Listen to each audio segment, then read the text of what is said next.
Good morning बच्चों। इसके बाद जो अगला भेद है समास का वह है द्विगु समास। द्विगु समास की परिभाषा देखते हैं। सबसे पहले जिस समास के पूर्व पद में, पूर्व पद मतलब पहला पद, ठीक है, जिस समास के पूर्व पद में संख्यावाची विशेषण होता है, हमेशा संख्यावाचक शब्द आता है, ठीक है, और अंत में अंतिम पद में समूह या समाहार का ज्ञान दे, मतलब जोड़ने का, उसे द्विगु समास कहते हैं। ध्यान रखिए, पहला पद हमेशा संख्यावाची होना चाहिए और अंत में समूह या समाहार होना चाहिए, तब वह द्विगु समास कहलाता है। कुछ उदाहरण देखिए। अष्टाध्यायी, 8 अध्यायों का समाहार। अष्ट मतलब 8। अष्ट सिद्धि, 8 सिद्धियों का समाहार या समूह। आप समूह भी बोल सकते हो या समाहार भी।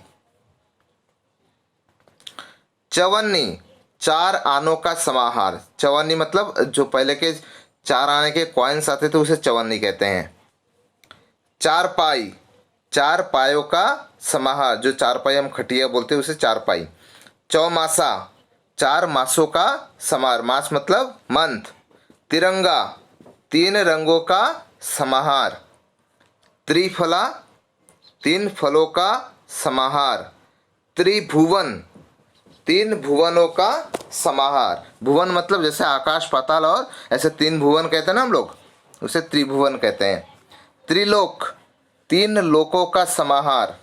त्रिवेणी, वेणी मतलब नदियाँ, 3 नदियों या 3 वेणियों का समाहार। देखिए दूसरा पद हमेशा बहुवचन में आएगा क्योंकि पहला पद संख्यावाची है इसलिए, और वह संख्या जो है 1 से अधिक है, इसलिए दूसरा पद हमेशा बहुवचन में और अंतिम पद में या तो समूह या फिर समाहार। दुराहा, 2 राहों का समाहार।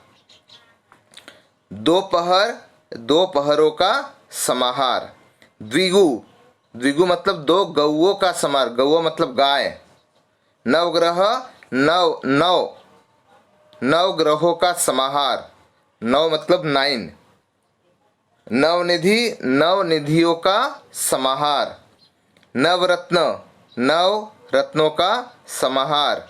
पंचतंत्र, 5 तंत्र या फिर पंचतंत्रों का समाहार। पंचवटी, 5 वटों का समाहार।